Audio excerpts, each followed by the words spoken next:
door to wake you up. At least he got to visit the rest of the house. The snake suddenly opened its beady eyes. Slowly, very slowly, it raised its head until its eyes were on a level with Harry's. It winked. Harry stared. Then he looked quickly around to see if anyone was watching. They weren't. He looked back at the snake and winked too. The snake jerked its head toward Uncle Vernon and then Dudley, then raised its eyes to the ceiling.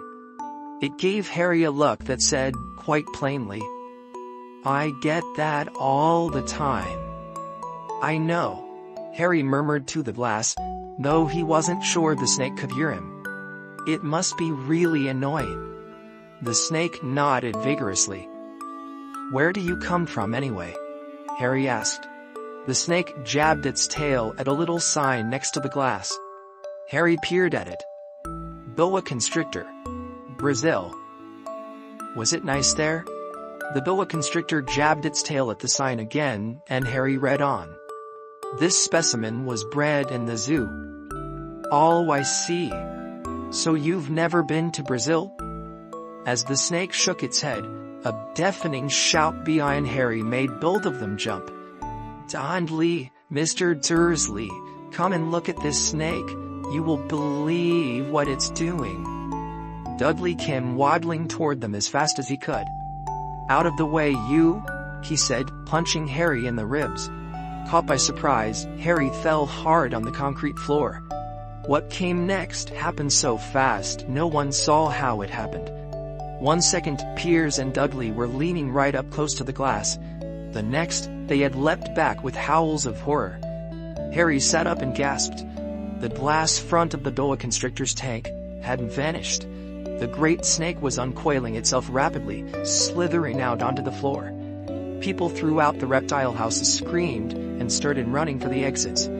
As the snake slid swiftly past him, Harry could have sworn a low, hissing voice said, "Brazil, here I come. Thanks, amigo." The keeper of the reptile house was in shock. "But the glass," he kept saying. "Where did the glass go?" The zoo director himself made Aunt Petunia a cup of strong, sweet tea, while he apologized over and over again. Piers and Dudley could only gibber. As far as Harry had seen, the snake hadn't done anything except snap playfully at their heels as it passed. But by the time they were all back in Uncle Vernon's car, Dudley was telling them how it had nearly bitten off his leg, while Piers was swearing it had tried to squeeze him to death. But worst of all, for Harry at least, was Piers calming down enough to say, "Harry was talking to it, weren't you, Harry?" Uncle Vernon waited until Piers was safely out of the house before starting on Harry. He was so angry he could hardly speak. He managed to say, "Go, cupboard, stray, no meals," before he collapsed into a chair, and Aunt Petunia had to run and get him a large brandy. Harry lay in his dark cupboard much later, wishing he had a watch.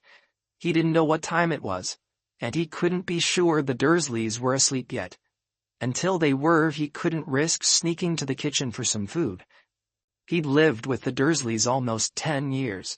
10 miserable years, as long as he could remember, ever since he'd been a baby and his parents had died in that car crash.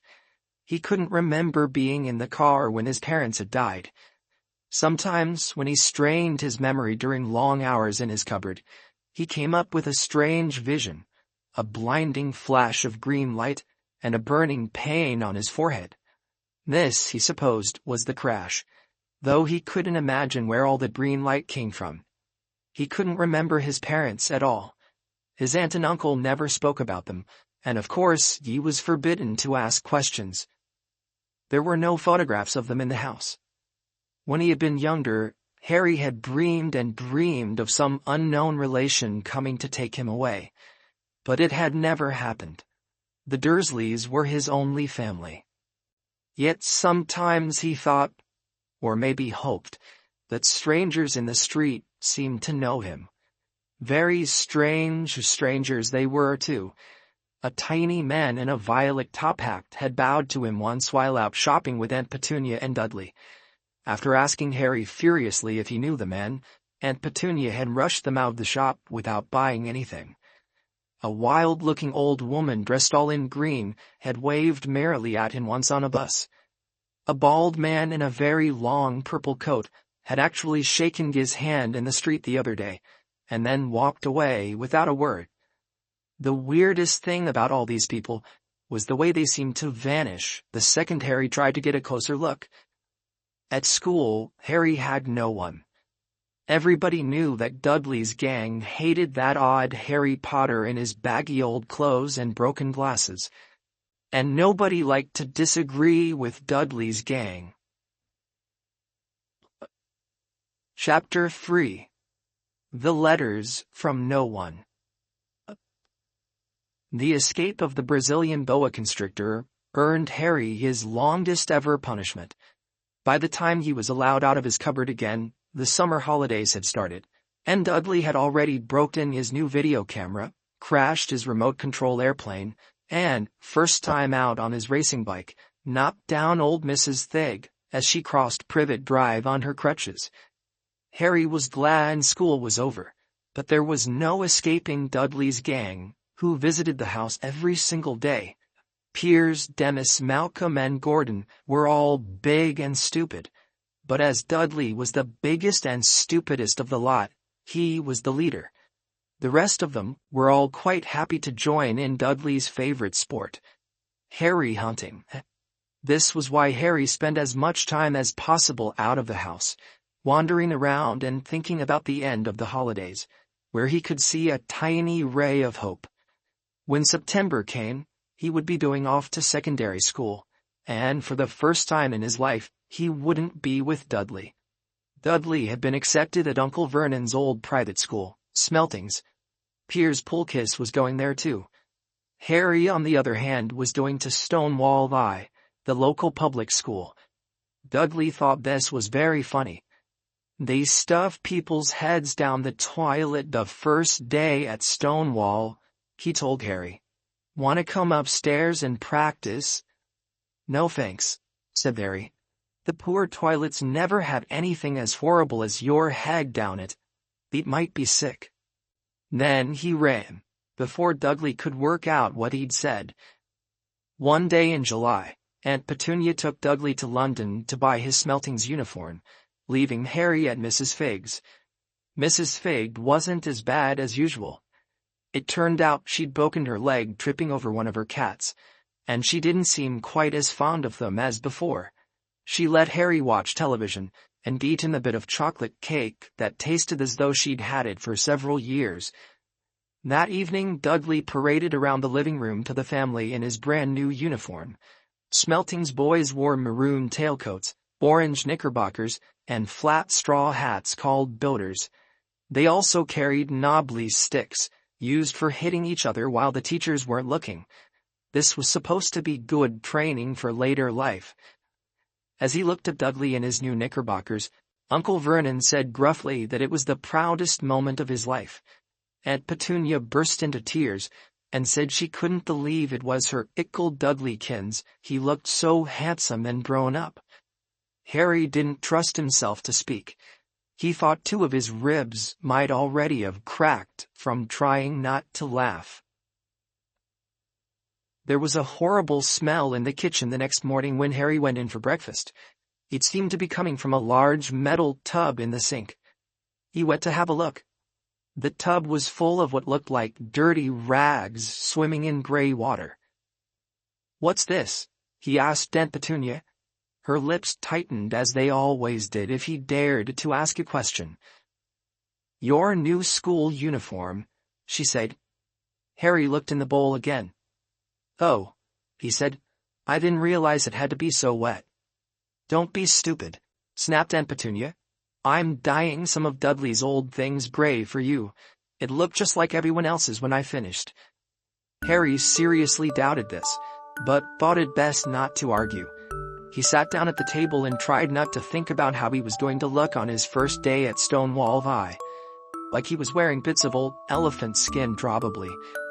Dudley and Uncle Vernon came in, both with wrinkled noses because of the smell from Harry's new uniform. Uncle Vernon opened his newspaper as usual, and Dudley banged his smelting stick, which he carried everywhere, on the table. They heard the click of the mail slot and flop of letters on the doormat.